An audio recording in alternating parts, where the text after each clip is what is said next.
Mi nombre es Jesús de la Jara Cordero, soy médico internista del Hospital Rebagliati. Vamos a hablar ahora en el capítulo de infectología del tema infecciones virales. ¿Okay? Vamos a hablar primero de los virus herpes rápidamente. Los virus herpes pertenecen a la familia Herpes virinae, que son virus que tienen típicamente ADN, ¿no? En su estructura. Importante, también les puede venir en el examen, ADN. Tiene varias clases, ¿no? Antiguamente, digamos, llamadas virus herpes 1, que es el virus simple. Extragenital, el virus 2 es el virus herpes simple pero genital. El herpes 3, conocido más como varicela zoster, ¿ok? El virus 3. El 4 como Epstein-Barr. El virus Epstein-Barr es un virus herpes, pero de tipo 4, pero más conocido como Epstein-Barr, ¿verdad? El tipo 5 es el famoso citomegalovirus, ¿no? Causante de muchas infecciones a nivel del sistema nervioso central, encefalitis, meningitis y también infecciones respiratorias, ¿no? El virus Epstein-Barr mayormente ocasiona el síndrome mononucleósido, así como el citomegalovirus, caracterizado, como ustedes saben, por fiebre, hepatomegalia, esplenomegalia y dolor de garganta y tos, ¿no? El de tipo 6, el famoso virus del exantema súbito, ¿no? Una enfermedad eruptiva de la infancia. El 7 sin interés clínico y el virus herpes 8 causa el sarcoma de Kaposi, ¿ok? Entonces es necesario por ahí grabarse porque las pueden ir por familia herpes, ¿no? El de tipo 1 entonces es el virus herpes simple, que ocasiona los famosos cuadros de infección vírica dérmica simple, ¿no? Tanto a mayor y más precoz a menor nivel socioeconómico, ¿no? Sí, se considera que, digamos, que las personas de menor nivel socioeconómico presentan más infecciones más precoces, ¿no? Primera infección muy tempranamente en los niños, una enfermedad, como les digo, no tiene nada que ver con la vida sexual, contagio interpersonal a través de saliva. 90% de las personas tienen ya anticuerpos antes de los 40 años, ¿no? Es una infección en verdad bien universal, ¿no? Es la causa más frecuente de encefalitis endémica o esporádica, ¿sí? Puede ocasionar también cuadros de encefalitis severas, ¿no? Y la causa más frecuente de encefalitis epidémica más bien es el arbovirus, ¿no? Entonces, es una causa importante de encefalitis endémica, ¿no? El herpes simple. El herpes simple 2, en cambio, se adquiere generalmente tras la pubertad mediante el contacto venéreo, ¿no? O también puede ser vertical, ¿no? Contagio exclusivamente directo. Más frecuente en mujeres y es una ETS más o menos vista con frecuencia, ¿no?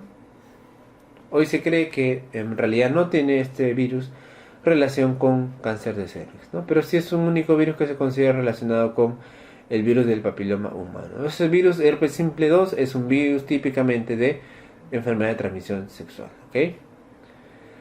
El tratamiento, en casos, por ejemplo, ¿no? Como les he hablado, virus de herpes simple que requiere tratamiento, que puede generar, por ejemplo, una encefalitis o una meningoencefalitis, es el aciclovir, ¿no? Este aciclovir reduce los síntomas y la duración del cuadro, pero aparentemente no previene recurrencias ni tampoco demasiada evolución favorable, ¿no?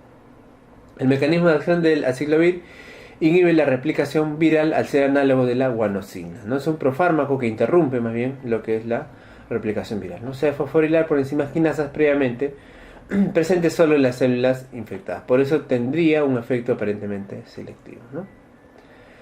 Toxicidad nefrotóxica, sobre todo por venosa, puede causar también náuseas. Otros, tenemos también derivados del aciclovir, por ejemplo el paraciclovir, buciclovir, ¿no? Alternativas, vidarabina, que está ligada bastante a algún tipo de toxicidad, sobre todo a nivel de la médula ósea, puede causar depresión con la consiguiente anemia, ¿no? Leucopenia y plaquetopenia, y también neuropatías, ¿no?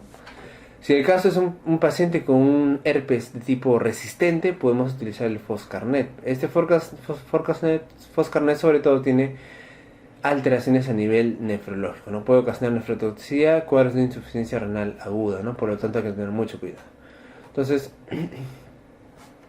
esos son los virus herpes más conocidos, ¿no? Los virus herpes simple 1 y 2, el tratamiento en el caso del 1 con aciclovir, que también les gusta preguntar, ¿no? Aciclovir. Vamos ahora a revisar virus más bien que sí les gusta preguntar frecuentemente porque son, digamos, relativamente prevalentes en el medio peruano, ¿no? Y tienen sus guías pues adaptadas del MINSA, ¿no?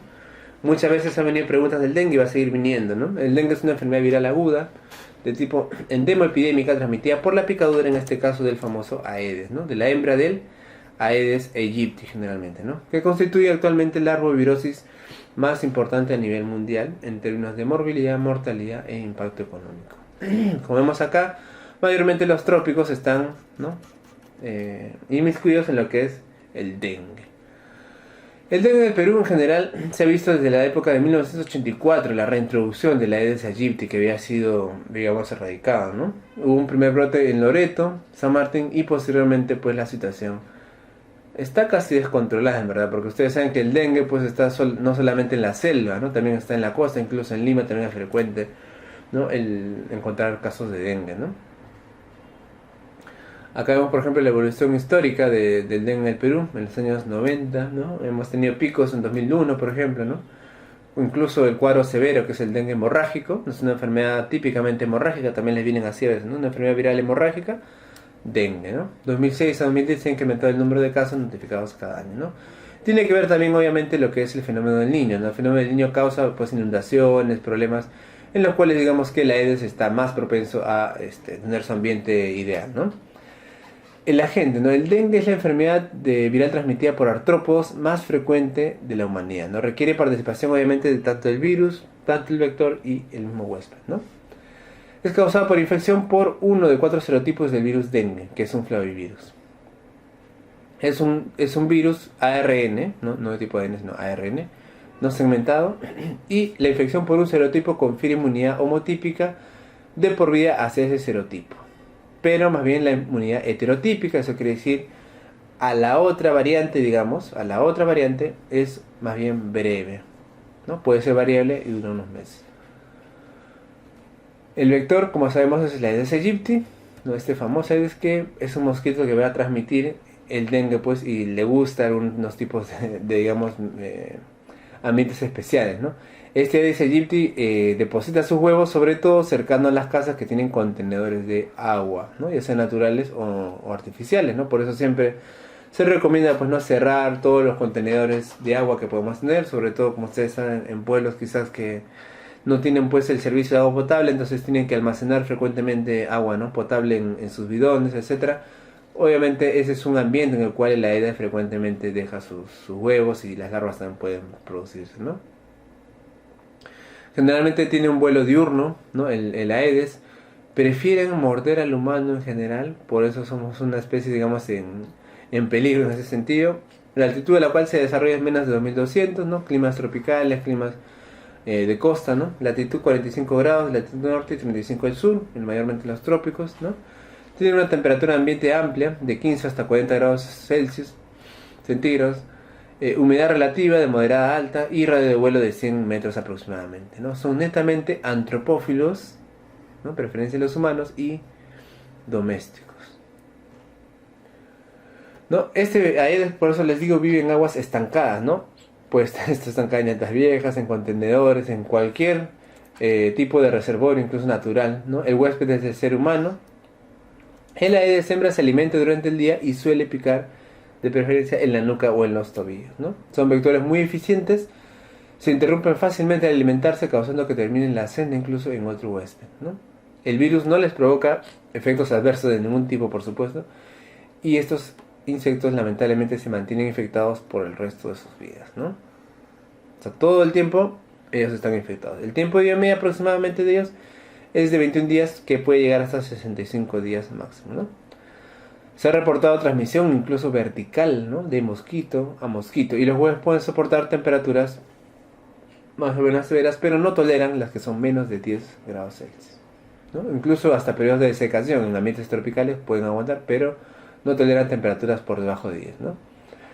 El reservorio primario somos los humanos, ¿no? Los primates también, pero esos de aquí no desarrollan las formas graves, las formas hemorrágicas. El mosquito adquiere el virus alimentándose de un huésped que ya está infectado, ¿no? Personas con viremia pueden transmitir el virus a un mosquito un día antes del periodo febril hasta 6 a 7 días después, ¿no? También les puede venir de pregunta, ¿no? ¿Cuándo es el periodo de transmisión de la persona, ¿no? Un día antes del periodo febril hasta 6 a 7 días después del periodo febril, ¿no?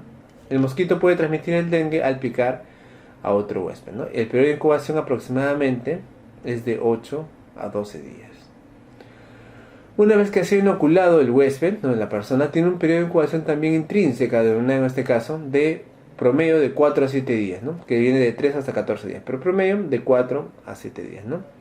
mientras acaba de suceder la replicación viral, fundamentalmente las células dendríticas, ¿no? También tenemos otras células blanco, por ejemplo las células de retículos endoteliales, las células dendríticas, hepatocitos y células endoteliales, ¿no? En este caso se producen mediadores inmunológicos que determinan cuánto tiempo lamentablemente el virus va a poder reproducirse, ¿no? Entonces, en general tienen que ustedes saber que luego del periodo de incubación va a tener el dengue un curso muy similar en todos los pacientes infectados, ¿no? Y eso es lo que ustedes tienen que saber para, digamos, hacer el diagnóstico pues bueno de dengue, ¿no? Miren ustedes cómo inicialmente, ¿no?, el paciente con dengue tiene la infección ya sintomática. En los primeros días, ¿no?, en los primeros 3 días tiene una fase llamada febril, ¿no? La fase febril en la cual se supone que los 3 primeros días luego de inicio de síntomas el paciente va a tener una gran replicación de virus, ¿no? Una viremia elevada, ¿no? En este caso, digamos, lo único peligroso podría ser la deshidratación, ¿no? Posteriormente, luego del tercer día, del tercer hasta el sexto día aproximadamente, va a venir la fase llamada crítica. ¿Por qué? Porque en esta fase se va a presentar justamente el temible sangrado, ¿no? El dengue hemorrágico que va a ocasionar el sangrado. Si es masivo, puede ocasionar el famoso shock hemorrágico, ¿no? Puede también dañar algunos órganos, ahora vamos a ver. Y posteriormente esta fase, que debe durar desde los 3 hasta los 6 días, máximo de la semana, tiene que ver lo que se considera la fase de recuperación, ¿no? Elevación de los anticuerpos, IgM y IgG, de plaquetas y la reabsorción de la sobrecarga de fluidos, ¿no? Entonces, esto digamos que es la fase de recuperación. En general, si nosotros tenemos un paciente con dengue, con signos presuntivos, ahora vamos a ver cuáles son, cefalea, fiebre, etcétera, tenemos que, digamos, ubicarlo en el tiempo, ¿no? Para saber si realmente es un dengue. Y para eso nos sirve esta tabla, ¿no? ¿Cuántos días tiene de la fiebre? ¿Cuántos días tiene de los síntomas? Etcétera, ¿no? Y en base a eso podemos hacer un diagnóstico presuntivo de un paciente con dengue, ¿no? Obviamente, si el paciente pasa también ya el tiempo crítico, también pues podemos estar seguros, en todo caso, que el paciente muy difícilmente va a complicarse, ¿no? Esa es la importancia de conocer este esquema. El dengue se presenta de manera no específica, similar a cualquier otra enfermedad viral. Al inicio puede aparecer fiebre, ¿no?, al tercer día, y persiste por 5 a 7 días, coincidiendo con la cesación de la viremia, ¿no? La fiebre puede llegar hasta 41 grados. Aparte puede presentarse leucopenia, linfopenia y trombocitopenia, ¿no?, que es común al final de la fase febril. Esto se cree que es causado por la acción directa destructiva del virus sobre algunos precursores de la médula ósea, ¿no? La replicación viral activa y destrucción celular provocan dolores óseos y artralgias, ¿no? Puede ocasionar también dolores intensos, ¿no?, intensos de huesos, muy típico. La fiebre hemorrágica, esta de acá inicia obviamente típicamente como un síndrome febril por 2 a 7 días y luego reaparece la fiebre dando una curva bifásica típica, la llamada encía de montar, ¿no? Una fiebre bifásica, encía de montar llamada el patrón, ¿no? La característica clínica es la extravasación del plasma, el síndrome de escape del plasma, debido a que el virus incrementa la permeabilidad capilar. Esto acá va a ocasionar justamente las hemorragias, ¿no? Entonces, inicialmente puede haber una hemoconcentración, más bien, ¿no? Aumento del 20% del hematocrito, o como aumento de volumen en tercer espacio, pero posteriormente podrían ocurrir hemorragias, ¿no? En este caso, las hemorragias, digamos, severas son ocasionadas por trombocitopenia progresiva, ¿no? Esta hemorragia puede ser incluso, ¿no?, por vía gastrointestinal de tipo severa, ¿no? Puede haber también linfocitosis, sobre todo linfocitos atípicos. Puede haber también, como les digo, compromiso de órgano blanco. En este caso el dengue le gusta, digamos, el hígado, ¿no?, daño hepático. Puede haber elevación de transaminasas, una insuficiencia hepática aguda, ¿no?, hepatomegalia y coagulopatía, pues también derivada de eso, ¿no? Puede haber fibrinogenemia, hipofibrinogenemia, y obviamente eso sería un indicador de una coagulación intravascular diseminada inminente, ¿no? El dengue es una de las causas más temibles de CID. La fiebre hemorrágica por dengue también tiene sus propios criterios, ¿no? Tenemos, por ejemplo, un criterio de la prueba del torniquete positivo, en el cual al realizar el torniquete vamos a evidenciar cambios de tipo dérmico, sobre todo hemorragíparos, ¿no? La plaquetopenia menos de 100.000, el aumento del hematocrito en 20% o relación de hematocrito entre hemoglobina mayor o igual a 3,5, ¿no? Digamos, predictores de la hemoconcentración, ¿no? Estos son pacientes obviamente que ya tenemos el diagnóstico de dengue, pues, ¿no? Entonces, tenemos acá un cuadro muy interesante sobre la clasificación de dengue, Tenemos dengue con o sin signos de alerta y el dengue ya severo, ¿no? En el dengue severo existe disfunción severa de órganos, hemorragia y permeabilidad vascular aumentada, ¿no? El dengue puede ser un dengue solamente sospechado o confirmado, ¿no? Sin signos de alarma o con signos de alarma, ¿no? Los signos de alerta son acá dolor abdominal, vómitos persistentes, hemorragia, edema, letargo, etc. Vamos a verlo más adelante, ¿no? Definiciones del MINSA que les puede venir y que les ha venido. A mí, por ejemplo, me viene en el examen, ¿no? Caso sospechoso de dengue. Paciente que tiene fiebre reciente de hasta 7 días de evolución, máximo, miren ustedes, hasta 7 días de evolución y antecedente epidemiológico de exposición al dengue, ¿no? De una zona endémica, ¿no? Hasta 7 días. Posteriormente a eso ya bien difícil que sea dengue, ¿no? Caso probable de dengue sin signos de alarma, ¿no? Paciente, todo caso sospechoso que no tiene ninguna señal de alarma y que presenta por lo menos 2 de los siguientes manifestaciones. Aparte de la fiebre reciente, caso probable si tiene artralgias, mialgias, que son comunes, cefalea, que también es un signo muy común, dolor de cabeza intenso, dolor ocular o retroocular, dolor lumbar y erupción cutánea. Eso de ahí constituiría un caso ya probable de dengue sin signos de alarma, ¿no? Un caso probable con signos de alarma son todos aquellos que presenten, además de lo que hemos mencionado, signos como pueden ser los vómitos persistentes, es un signo de alarma, dolor torácico, dolor abdominal intenso y continuo, derrame pleural al examen clínico, disminución brusca de la temperatura, hipotermia, disminución de la diuresis, decaimiento excesivo del paciente, estado mental alterado, si el paciente está somnoliento, irritable, convulsiones, también un signo de alarma, hepatomegalia o ictericia, incremento brusco del hematocrito, esos son signos de alarma. Este paciente entonces, como les digo, ¿no? Un dengue sin signos de alarma y con signos de alarma. El que tiene signos de alarma, obviamente hay que vigilarlo, porque puede presentar un dengue severo, ¿no? Caso probable de dengue grave o dengue severo, ¿no? Paciente que tiene síntomas de shock hipovolémico, ¿no? Una presión arterial disminuida, diferencial de la presión arterial menos de 20, un pulso rápido y débil, obviamente cianosis y llenado capilar menor de 2 segundos, ¿no? Que tenga derrame pleural por estudio de imágenes, sangrado grave, ya según criterio clínico, y escala de Glasgow menos de 13. Eso de acá es considerado un dengue grave, ¿no? Como habíamos visto más o menos, ¿no? Hemorragia y daño de órganos severo y escape de fluidos, ¿no? Acá tenemos un derrame pleural, sangrado grave y shock hipovolémico o escala de Glasgow menos de 13. Caso confirmado de dengue es un paciente positivo, obviamente con la sospecha, positivo a uno más de las siguientes pruebas, ¿no? O bien la reacción en cadena polimerasa, el antígeno NS1, ojo, también preguntaba por ahí.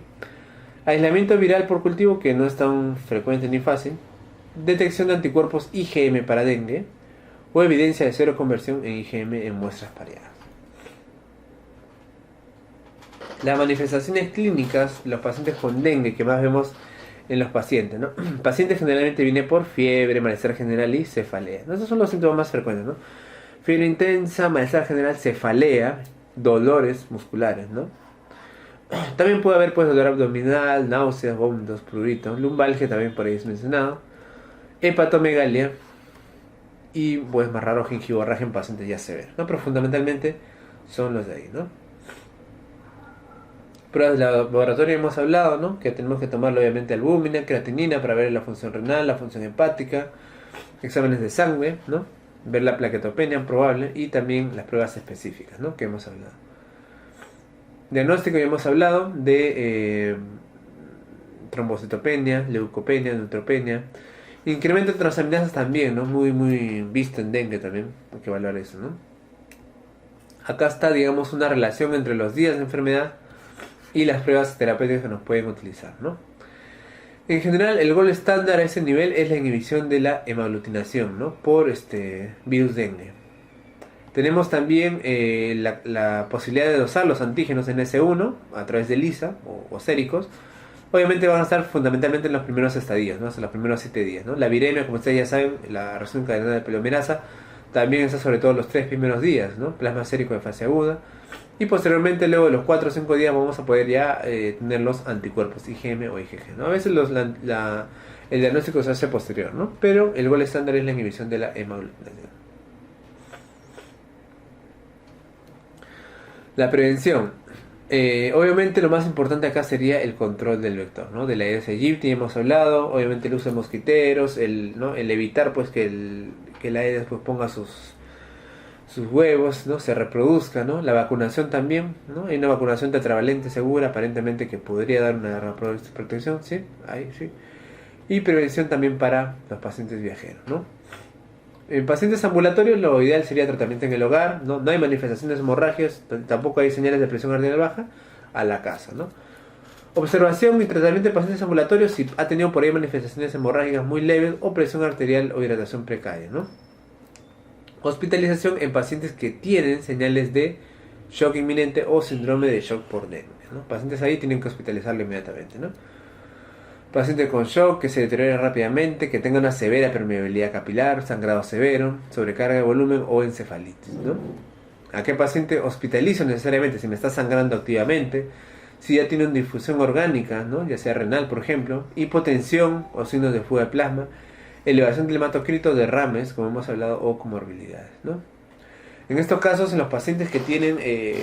saben pues que el tratamiento mayormente pues, es observación, ¿no? O sea, el virus del dengue se observa y se manejan las complicaciones, ¿no? Podemos usar transfusión de plaquetas globulares, el paciente tiene demasiada pérdida de sangre, transfusión de plaquetas, ¿no? Plaquetopenia, y sobre todo el manejo de fluidos, que es muy importante, ¿no? Un paciente con dengue puede morir tranquilamente de un shock, pues, ¿no? Ocasionado. Nunca tenemos, por ejemplo, incluso hay esquemas, ¿no? Específicos para pacientes con dengue, ¿no? Acá utilizamos, por ejemplo, utilización de cristaloides o coloides en 15 minutos de 20 cc por kilogramo, ¿no? Por ejemplo, darle al paciente 1200 o 1300 cc a chorro, ¿no? En pacientes que vienen con hipotensión, ¿no? Si el paciente mejora, podemos instaurarle una dosis de 10 cc por kilo por hora de infusión de cristaloides, ¿no? Poco a poco lo reducimos y al paciente lo podemos dejar de dar ese tratamiento en 1 o 2 días, ¿no? Si el paciente aún así no mejora, nosotros tenemos que ver cómo está el hematocrito, ¿no? Si el hematocrito está muy alto, podemos administrar un segundo bolo de coloides, ¿no? Si está bajo, podemos considerar que el paciente esté sangrando ocultamente, ¿no? En este caso podemos hacer una transfusión ya sea de glóbulos rojos o de plasma fresco si estamos considerando que puede estar sangrando, ¿no? Si el paciente ya mejora, pues podemos seguir con el bolo de coloides y en todo caso podemos también hasta ahí nomás ayudarlo, ¿no? Criterios de alta, como les digo, si el paciente ya tiene ausencia de fiebre por 48 horas, mejora del cuadro clínico, el estado hemodinámico, buena diuresis, aumento del recuento de plaquetas, mínimo 2 controles y hematocrito estable sin hidratación endovenosa. Entonces este paciente ya podría estar en condiciones de alta, ¿no? Pacientes que ya están en condiciones de alta. Como les digo, en general el manejo del dengue es más que todo pues manejar las complicaciones, ¿no? El shock hemorrágico, el shock hipovolémico que puede ocasionar y nada más, ¿no? Que en cuanto a la fiebre amarilla, que también a veces preguntan, ¿no? Esta es una enfermedad viral transmisible, prevenible y curable, ¿no? Esta enfermedad es causada por un virus, el virus de la fiebre amarilla, que pertenece al género Flavivirus, ¿no? También es transmitido por el mosquito Aedes aegypti y también en la célula por el famoso género Hemobogus, ¿no? Pero también por el Aedes, ¿no? El Aedes en verdad transmite varios tipos de infecciones, ¿no? Acá vemos, por ejemplo, las zonas, ¿no? En las cuales más vemos los casos de fiebre amarilla, ¿no? Como vemos acá son las cuencas generalmente amazónicas, ¿no? Tenemos acá las del río Ucayali, las cuencas del Amazonas, ¿no? Y también algunas cuencas de la sierra, la ceja de selva, ¿no? A veces en los departamentos de sierra. ¿No? En el 2013, por ejemplo, miren ustedes, obviamente los casos de fiebre amarilla están muy poco reportados, no son, digamos, unas epidemias, endemias como en el caso del dengue, pero por ahí se presentan a veces, ¿no? Acá vemos, por ejemplo, casos reportados en el 2013, sobre todo en la ceja de selva, ¿no? Tenemos San Martín, tenemos Loreto, etcétera, ¿no? Es un flavivirus, ¿no? Su composición de este virus de la fiebre amarilla es icosaédrica, con una envuelta lipídica. Tiene una proteína llamada la proteína E, que es responsable de la unión a los receptores de la célula huésped, ¿no? Responsable de la fase inicial de la infección, ¿no? La proteína M, en cambio, contribuye al plegamiento de esta proteína E en la vía secretoria celular, ¿no? En general, la virus de la fiebre amarilla puede estar, pues, digamos, en un ciclo que involucra a los seres humanos, ¿no? Y el Aedes aegypti, pero también hay unas formas en los mismos monos, ¿no? En la forma selvática, digamos, ¿no? La forma que también en este caso el mosquito puede infectarse y posteriormente también infectar al ser humano, ¿no? El reservorio en general es el mono, ¿no? El reservorio. El modo de transmisión, ya sabemos, por el mosquito infectante, por el Aedes, y tiene un tiempo de incubación de 3 a 6 días aproximadamente, ¿no? Con un periodo de transmisibilidad de 5 días, ¿no? En Aedes aegypti el periodo de incubación es de 9 a 12 días, ¿no? Y el mosquito se mantiene infectado también el resto de su vida, ¿no? En este caso, la mayoría muere entre 7 hasta un mes aproximadamente, ¿no? O sea, también el mosquito se va a tener siempre el virus de la fiebre amarilla, ¿no? La fiebre amarilla puede hacer una viremia y lamentablemente arrastrar a muchos órganos y sistemas, ¿no? Acá vemos, por ejemplo, en los primeros días, uno de los primeros órganos que copa es el hígado, ¿no? Posteriormente puede ir incluso a los riñones y también al tejido cardíaco, ¿no? Y todo esto de aquí, si el virus se copa demasiados órganos, puede ocasionar hipotensión, apoptosis miocárdica, ¿no? Hipotensión hemorrágica, incluso por alteración vascular. Todo esto de acá puede conllevar a un shock, acidosis metabólica y finalmente la muerte, ¿no? Inicialmente, como les digo, el virus tiene un periodo de viremia, ¿no? Fiebre no específica, liberación de citocinas. 3 a 6 días posteriores, el paciente puede tener síntomas ya de afectación hepática, ¿no? Alteraciones a nivel de la coagulación, puede tener ictericia, ¿no? La fiebre amarilla característica, y también apoptosis hepática, ¿no? De hepatocitos, ¿no? Posteriormente puede causar problemas a nivel renal, puede ocasionar necrosis tubular aguda, también puede ocasionar problemas a nivel cardíaco con la consiguiente hipotensión y shock, ¿no?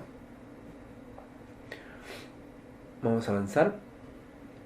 Las formas clínicas entonces tenemos inicialmente, típicamente una fase inicial infectiva congestiva de 3 días aproximadamente, en el cual se caracteriza porque presenta bruscamente síntomas de fiebre, cefalea, lumbalgia, náuseas y vómitos, ¿no? Posteriormente, los pacientes luego de 3 días entran en un periodo de remisión que puede durar de 2 horas hasta 2 días, en el cual se cae la fiebre y disminuyen todos los síntomas aparentemente mágicamente, ¿no? Posteriormente a eso puede haber un periodo de intoxicación enterohemorrágica, en la cual ya va a haber los compromisos de órgano blanco, renal, hepático e incluso vascular, ¿no? Como vemos acá, este es un esquema también que nos habla bastante de la fiebre amarilla, ¿no?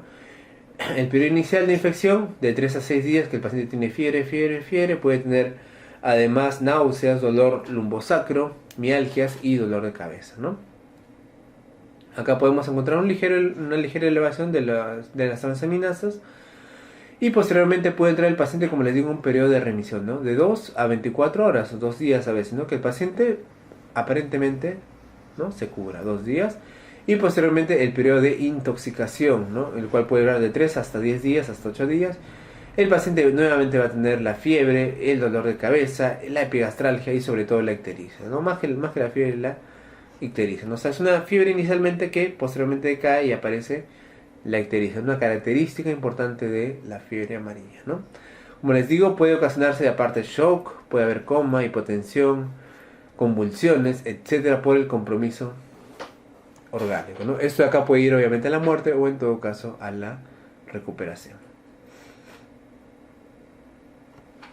Definiciones del MINSA para fiebre amarilla, ¿no?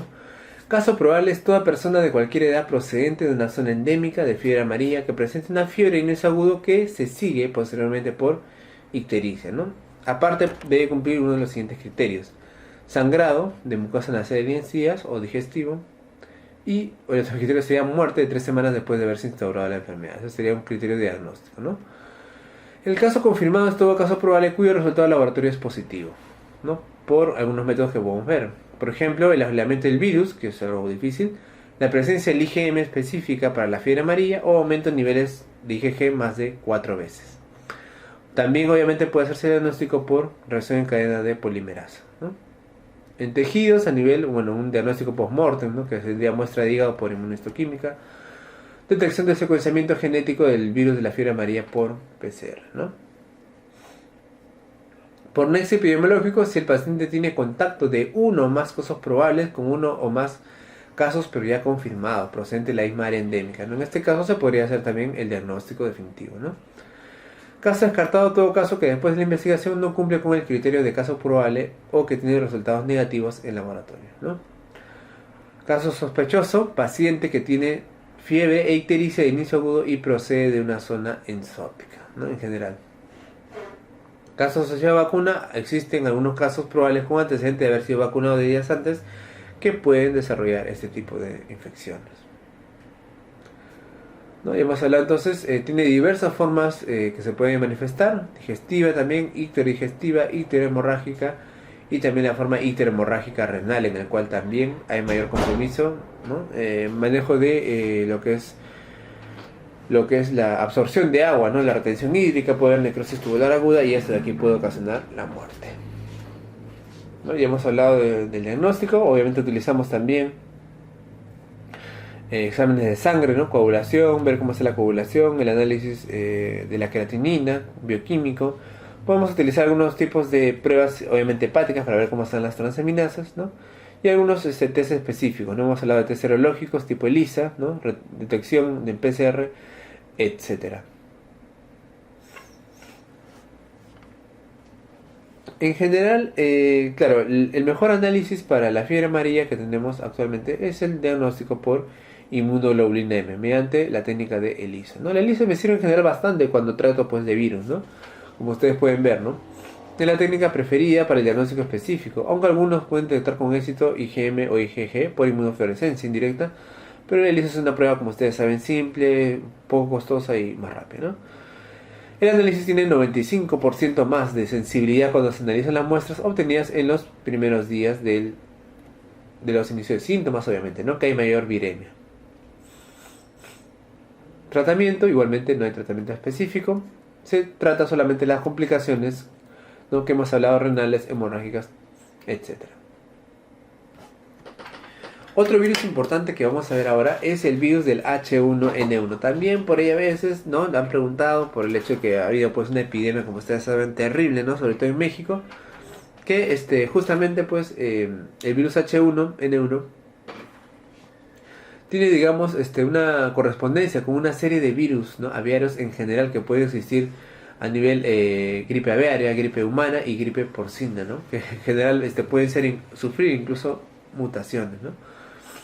Entonces mayormente la transmisión es por vía aérea, ¿no? O de hombre a hombre por vía respiratoria, ¿no? Que es lo más importante que nosotros debemos saber. Este virus es un virus totalmente pandémico, deriva de 6 genes de un triplete agrupamiento de líneas de virus porcinos y también de líneas de virus de Eurasia y de América, ¿no? En general es un virus aparentemente mutado, ¿no? Tiene mayor nivel de replicación en la vía aérea inferior, pero menor patogenicidad, ¿no? Como nosotros sabemos, el primer caso de gripe H1N1 se diagnosticó en México en el año 2009, ¿no? En el mundo, casos confirmados, 166.000 pacientes fallecidos hasta la época de la epidemia, aproximadamente 1009, ¿no? Los casos están ubicados en 131 países y 18 territorios dependientes. En el Perú se habían confirmado más o menos 737 nuevos casos de esta influencia H1N1, ¿no? Que es un nuevo tipo de influencia. Realmente impresionante la cantidad de epidemia que sufrimos, ¿no? En general. Factores de riesgo, ¿no? Que los pacientes puedan desarrollar enfermedad severa, ¿no? Como ustedes saben, el manejo del H1N1 puede justamente identificar los pacientes que hacen la enfermedad severa, ¿no? O sea, no todos los pacientes con H1N1 pues fallecían, ¿no?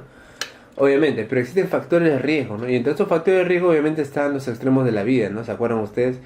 Esas guías que da el MINSA, ¿no? Cuando ustedes tal vez hacían su serum, no sé. Edad menor de 5, edad mayor de 65. Las mujeres embarazadas también, ¿no? Siempre consideradas como factor de riesgo, ¿no? Los pacientes con enfermedad crónica, ya sea cardiovascular, ya sea pulmonar, metabólica, neurológica, etcétera, ¿no? Pacientes con obesidad mórbida, inmunosuprimidos por alguna razón, hemoglobinopatías, enfermedades renales crónicas también, o antecedentes de fumadores crónicos, ¿no? El virus en general tenía un periodo de incubación de 3 a 7 días aproximadamente y los casos que hemos visto acá en Perú, ¿no? En general réplicas iniciales, todos los pacientes tenían mayormente 93% fiebre, tos, ¿no? Es un cuadro febril caracterizado por tos, dolor faríngeo intenso, ¿sí? Rinorrea, ¿no? Rinorrea, malestar general y una cefalea también más o menos intensa, ¿no? Un cuadro casi típicamente respiratorio alto, ¿no? Eso es un dato importante para que ustedes recuerden, ¿no? Aparte también había mialgias, a veces expectoración, vómitos, etcétera, ¿no? El patrón, como ustedes saben, el virus del H1N1 se caracteriza por justamente atañer a la vía respiratoria y causar también neumonías y insuficiencia respiratoria severa, ¿no? El patrón radiológico más frecuente encontrado eran opacidades alveolares, parchadas y consolidaciones lobales también bilaterales y multifocales, ¿no? Generalmente eran multilaterales, ¿no? En 50%. Las definiciones que tenemos para virus de influenza. Caso sospechoso, a quien cumpla alguna de las siguientes condiciones. Personas que tienen fiebre más de 38, eso es un criterio, ¿no? Importante, que la fiebre sea más de 38, muy alta, acompañada de al menos uno de los siguientes signos o síntomas, ¿no? Rinorrea, tos o dolor de garganta. Como les digo, síntomas respiratorios altos, ¿no? Y que estuvo en los 7 días previos al inicio en una zona con casos ya confirmados, ¿no? O tuvo contacto cercano con un caso confirmado de virus de H1N1, ¿no? Caso sospechoso. Caso probable, un caso sospechoso con resultado de prueba de influenza positiva para influenza de tipo A, ¿no? Pero no certificado aún por los reactivos utilizados para ver exactamente el tipo, ¿no? Persona que murió a causa de una infección respiratoria aguda inexplicada y con un epidemiológico con un caso ya probable o confirmado, ¿no? El caso confirmado es una paciente que ya tiene una prueba de laboratorio confirmatoria de infección de virus de influenza de tipo H1N1 en un laboratorio de referencia nacional. Un paciente que ya pues ha sido derivado y se ha sido el análisis correspondiente, ¿no? Mediante ya sea PCR, ¿no? Reacción en cadena polimerasa o cultivo viral. Este ya es un caso confirmado, ¿no? Caso descartado, aquel que se ha llegado a resultados negativos de H1N1, ¿no? Entonces el diagnóstico obviamente inicialmente es clínico. Un paciente, fiebre de 38 más, ¿no? Fiebre general es 38, ¿no? Fiebre y tos, dolor de garganta, rinorrea, un paciente que entraba en el diagnóstico de sospecha, ¿no? Y laboratorial, como ya hemos visto, la parte, ¿no? Reacción en cadena polimerasa, ¿no? En general, nosotros teníamos, para nosotros tratar la virus del H1N1, el famoso oseltamivir, ¿no? El oseltamivir, que obviamente se daba en pacientes con riesgo incrementado para enfermedad severa o que ya tenía una enfermedad complicada, ¿no? Si el paciente era una mujer embarazada, también era indicación de tratamiento como oseltamivir, ¿no? Mujer embarazada, mujer que está dando de lactar, paciente inmunodeprimido, también se podría considerar, ¿no? el oseltamivir, ¿no? Entonces, el paciente, si cumplía el caso, entonces, ¿no? Cumplía el caso y pertenecía a un grupo de riesgo o tiene signos de alarma, el paciente tendría una prescripción del tratamiento como oseltamivir, ¿no? Y ustedes, pues, ya comprenderán que la situación en Perú en general, ¿no? Ha sido, pues, una situación terrible de psicosis, ¿no? Porque la gente, pues, totalmente ya estaba, pues, ¿no? Totalmente neurótica, ¿no? Tenían fiebre, dolor de garganta, iban a las emergencias, sobre todo a las clínicas, preguntando, pues, si no era un H1N1, ¿no? Necesitaban también que se les dé el tratamiento, a pesar de que, como ustedes saben, el tratamiento no se da a todos los pacientes con H1N1. ¿A quiénes se da? En pacientes que tenían signos de alarma, ¿no? Por ejemplo, en adultos, ¿cuáles eran? Dificultad para respirar o dolor intenso en el pecho, cianosis, obviamente, vómitos, diarreas persistentes, signos de deshidratación, paciente con trastorno del estado de conciencia, deterioro agudo de la función cardíaca o agravamiento de una enfermedad crónica. Este paciente tenía signos de alarma y tengo que iniciarle oseltamivir. O pacientes en niños, ¿no? Que tengan una fiebre más de 38 y dificultad para respirar, cianosis también, aumento de frecuencia respiratoria, rechaza la vía oral, deshidratación, le iniciaba el tratamiento con signos de alarma. O en todo caso, pacientes que tenían un grupo de riesgo importante, ¿no? Gestantes, inmunosuprimidos, también se podía considerar el inicio del tratamiento con oseltamivir. La dosificación de oseltamivir, acá lo tenemos, ¿no? En adultos, 75 miligramos cada 12 horas por 5 días. Y tenía, pues, una dosis exacta para niños de menores de un año, ¿no? Dependiendo del peso, ¿no? Menos de 15 kilogramos, 15 a 23 kilogramos, o en todo caso a la edad del paciente, ¿no? El oseltamivir es un antiviral del tipo inhibidor de la neuraminidasa. También les pueden ir en el examen. Inhibidor de la neuraminidasa, ¿no? El oseltamivir, ¿no? Nombres comerciales: Tamiflu, Relenza. Inhibe la liberación del virión, eso es lo más importante, ¿no? Idealmente se da en las 48 primeras horas de iniciada la sintomatología del paciente, ¿no? Tiene fundamentalmente depuración renal. Y entre las ramas frecuentes tiene ramas gastrointestinales, náuseas, vómitos, diarrea, eczema y raramente, muy raramente, cuadros convulsivos. En general, la terapia con el oseltamivir reducía la hospitalización y el riesgo de la progresión a enfermedad severa, pero aparentemente en pacientes que no tenían, digamos, la severidad instalada y que el paciente estaba evolucionando desfavorablemente, no mejoraba aparentemente la mortalidad, ¿no? Otro esquema de manejo: Paciente con cuadro clínico y signos de alarma se hospitaliza y recibe tratamiento antiviral, ¿no? Paciente con cuadro clínico y factor de riesgo recibe tratamiento antirretroviral y se aísla domiciliariamente. Podría ser aislado en domicilio, ¿no? Paciente con cuadro clínico sin factor de riesgo ni signos de alarma, tratamiento totalmente sintomático. No requiere ni toma de muestras, no requiere tratamiento retroviral, solamente, ¿no?, síntomas como fiebre o dolor, paracetamol, etcétera, ¿no? Ya hemos hablado de las dosis de cada paciente. Luego les voy a hablar también del virus del HTLV, ¿no? Del virus linfotrópico humano, que es muy importante también porque es endémico, sobre todo en la parte de sierra del Perú, en Ayacucho, ¿no? También les pueden preguntar así, ¿no? Este HTLV es un virus importante de la familia Retroviridae, ¿no? En este caso, un delta retrovirus, ¿no? En la otra familia, el otro género es el lentivirus al cual corresponde el VIH, ¿no? Pero pertenece a la misma familia, ¿no?, de los retroviridae, ¿no? Miren, como vemos acá, tenemos varios estudios que se han hecho en Lima, en provincias, en el cual hemos identificado, ¿no?, poblaciones que tenían el virus, ¿no? Como ven acá, la mayoría de veces eran mujeres gestantes, mujeres sanas también, obviamente, que son portadoras de la enfermedad y lo transmiten de manera directa, ¿no? Y también me sirve para ver la prevalencia que tienen las personas con HTLV1, ¿no? Miren ustedes en Ayacucho, por ejemplo, miren, se tomaron solamente a los voluntarios que estaban en estas comunidades, ¿no?, 79, y en este caso se encontraron 10% de personas seropositivas, ¿no?, que es un porcentaje muy alto, ¿no? Acá tenemos otros tipos de estudios también que se hizo, por ejemplo, en trabajadoras sexuales, también una transmisión de vida sexual, como ustedes saben, ¿no? Lima, por ejemplo, miren ustedes, 17%, ¿no? Ica, 9.4%, Ayacucho, bueno, en este caso no, porque acá mayormente el asunto es manera directa, ¿no? Transmisión. La transmisión se realiza por varias vías, ¿no? Una de ellas es la transfusión, 20 a 63% de prevalencia. Sexual también, ¿no? El hombre más que la mujer, riesgo 61%.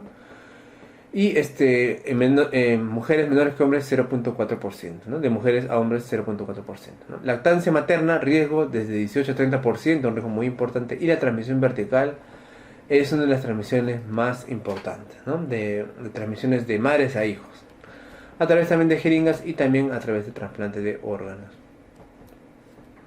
¿no? En la fisiopatología, la mayoría de pacientes asintomáticos, ¿no? Algunos pacientes tienen exposición prolongada y llegan a tener una carga viral muy alta, ¿no? En este caso pueden desarrollar algunos tipos de alteraciones, ¿no?, como el síndrome neurológico, ¿no?, distinto sustrato patológico, que le leucemia linfoma de células T, ¿no? Y también puede ocasionar, como ustedes saben, la famosa parálisis espástica tropical, ¿no?, que es una enfermedad inmunomediada como respuesta más bien a la infección, ¿no? Es una enfermedad ligada a una mielopatía o la famosa parálisis espástica tropical ligada al HTLV, ¿no? También, como nosotros sabemos, el HTLV en verdad puede generar múltiples patologías, también no se le puede venir, ¿no? Puede generar enfermedades neoplásicas cancerígenas. Acá tenemos al linfoma, leucemia de células T del adulto, ¿no? Importantísima, las pueden decir. Y linfoma cutáneo. En los síndromes inflamatorios puede ocasionar, por ejemplo, miren, alveolitis, tiroiditis, polimiositis, síndrome del ojo seco, artropatías, uveitis y la famosa paraparesia espástica tropical, ¿no?, que es un cuadro importantísimo de debilidad muscular, ¿no?, paraparesia, obviamente de tipo espástica, ¿no?, que pues el paciente lo puede llegar a postrar, ¿no? Es la famosa paraparesia espástica tropical. Y también puede ocasionar complicaciones infecciosas, ¿no? Ya hemos hablado del HTLV1, que está ligado importantemente al estrongiloidiase, ¿no? Se dice que aumenta la infección por estrongiloides y también obviamente aumenta la probabilidad de que desarrolle una hiperinfección con todos los cuadros que hemos hablado, ¿no? También está ligada a la tuberculosis, puede aumentar el riesgo de lepra, sarna, bronquiectasias, paracoccidioides, micosis y también causar el cuadro de dermatitis infectiva, ¿no? Acá tenemos manifestaciones dérmicas de la infección por HTLV, ¿no? Como ustedes ven acá, también a nivel escrotal, tiene una transmisión por vía sexual. Este es un estudio, ¿no?, a nivel en Perú que se realizó, ¿no?, también para ver el motivo de la prueba de HTLV, ¿no? Como ustedes saben, miren ustedes, se sospechaba de una enfermedad asociada a HTLV1 para parálisis espástica tropical, 54% de casos, ¿no? Acarosis, linfoma, leucemia, 38%, que personas que salieron seropositivas, ¿no? Estrongiloidiasis también, ¿no?, importante. Si vemos un paciente, nosotros tenemos acá en Perú un paciente que hace hiperinfección por estrongiloides, pues es una obligación de nuestra parte, obviamente, ver si no tiene un HTLV1, ¿no? De dermatitis infectiva, 7%. El diagnóstico del HTLV1 pues se realiza a través de inmunoensayo enzimático, ¿no? Tenemos también la test de aglutinación, confirmarse con inmunofluorescencia indirecta, ¿no? También tenemos el Western Blot, ojo, una prueba importante confirmatoria acá para el HTLV, ¿no? También podemos observar linfocitos atípicos, hipergamaglobulinemia y incluso un test falso para la sífilis, ¿no? El despistaje generalmente es con ELISA, ¿no? Como hemos hablado, ELISA, ¿no? HTLV1, HTLV2, y la confirmación y diferenciación del HTLV1 y HTLV2 se hace mediante el Western Blot, ¿no? En este caso acá buscamos lo que son las proteínas de core P19 en el caso del HTLV1 y para el HTLV de tipo 2 la P24. Manifestaciones neurológicas, ¿no? La mielopatía es la manifestación neurológica clásica de 1 a 5%, ¿no? Más en mujeres de 20 a 40 años aproximadamente. También vemos lo que es la paraparesia espástica tropical, muy conocida, ¿no? Músculos proximales, afecta a músculos proximales, miembros inferiores. Es asimétrica y también puede dar signos de liberación piramidal, ¿no? Curso clínico generalmente es lento y progresivo, y a veces nomás puede haber un curso rápidamente progresivo en 2 años, ¿no? Generalmente es un curso clínico lento. Posibilidad de conjunción de daño del sistema nervioso periférico y también neuromuscular, ¿no? Puede ocasionar también a veces polineuropatía en 50% de casos a veces, ¿no? Que pacientes que ya tienen compromiso, nervioso, ¿no? Bueno, el diagnóstico diferencial sería con ELA, ¿no? Pero se diferenciaría porque, digamos, tienen algunas diferencias a nivel de disfunción de esfínter temprana, ¿no? Vibración sensitiva anormal, característico. Tiene respuesta a la corticoterapia, obviamente, ¿no? A diferencia del ELA, y progresión clínica es más lenta, ¿no? Si el paciente tiene una sospecha de síndrome medular, ¿no? Podemos hacer una resonancia magnética en la cual podemos ver una degeneración axonal, fundamentalmente a nivel de la sustancia blanca que está alrededor de los ventrículos, ¿no? 14% también podemos ver atrofia medular del segmento torácico, ¿no? En el estudio líquido-cefalorraquídeo podemos observar una pilocitosis linfocítica discreta, ¿no? Una hiperproteinorraquia, ¿sí? Presencia de bandas oligoclonales y anticuerpos anti-HLV, si es posible hacerlo, pues con mucho mayor razón, ¿no? Es necesario hacer una electromiografía, dosaje de CPK si hay una miopatía, de preferencia para descartar que no hay un compromiso a nivel cardíaco, ¿no? Y acá vemos, por ejemplo, ¿no? Las imágenes a nivel de la resonancia periventriculares, y también podemos encontrar focos, ¿no? De problema axonal a nivel de la médula espinal, ¿no? En la parte cervical o en la parte torácica, ¿no? El tratamiento mayormente es sintomático, lamentablemente, ¿no? Si el paciente, por ejemplo, ¿no? Por la mielopatía, ¿no? Por el compromiso de la paraparesia ácido recurrente, le vamos a dar tratamiento antibiótico, ¿no? Nitrofurantoína, norfloxacina. Si el paciente frecuentemente hace estreñimiento, le podemos dar lactulosa. Si tiene dolores neuropáticos, podemos utilizar, como ustedes saben, gabapentina, carbamazepina, pregabalina o amitriptilina, ¿no? Si tiene una vejiga neurogénica, lamentablemente podemos hacer una cateterización, ¿no? O utilizar la oxibutinina o la imipramina. Si el paciente tiene espasticidad, podemos tratar de ayudarle con baclofeno, que ustedes saben que es muy útil para la espasticidad, o en todo caso toxina botulínica o diazepam para relajar, ¿no? Como sabemos, ¿no? Se asocia a muchas enfermedades del HTLV, puede ocasionar también polimiositis, miositis, ¿no? Disfunción eréctil, síntomas urinarios, asociación glándulas lacrimales y salivales, alteraciones a este nivel, oftalmológicas, manifestaciones dermatológicas como las que ya hemos visto, artritis, ¿no? Y enfermedad infecciosa y parasitaria que ya hemos visto, ¿no? Una de ellas, por ejemplo, es la famosa dermatitis infectiva, ¿no? La dermatitis infectiva es un cuadro ocasionado por una coinfección con estafilococo, ¿no? Pero que se ve frecuentemente en HTLV, ¿no? En este caso debe estar presente para el diagnóstico por lo menos 4 criterios mayores, ¿no? De los cuales el primero, el segundo y el quinto son obligatorios, ¿no?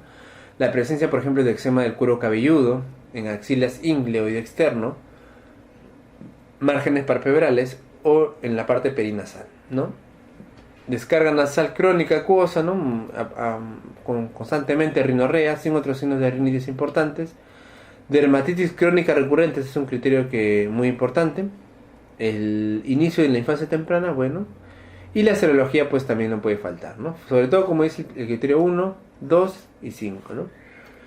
Los criterios menores, si logramos un cultivo, ¿no? Obtenemos el estafilococo o el estreptococo, que son los causantes de este tipo de problemas, ¿no? Erupción papular fina generalizada Linfadenopatía generalizada, BCG elevado e hipergamaglobulinemia IgD e IgE, ¿no? Elevación de CD4 y CD8 son también criterios menores para el diagnóstico de dermatitis infectiva, ¿no? Como les digo, es una infección crónica generalmente perinasal ocasionada por estafilo y estreptococo que les puede venir en el examen como complicación de infección por HTLV1. Bueno, ha sido un gusto, muchachos, haber revisado las infecciones virales más importantes.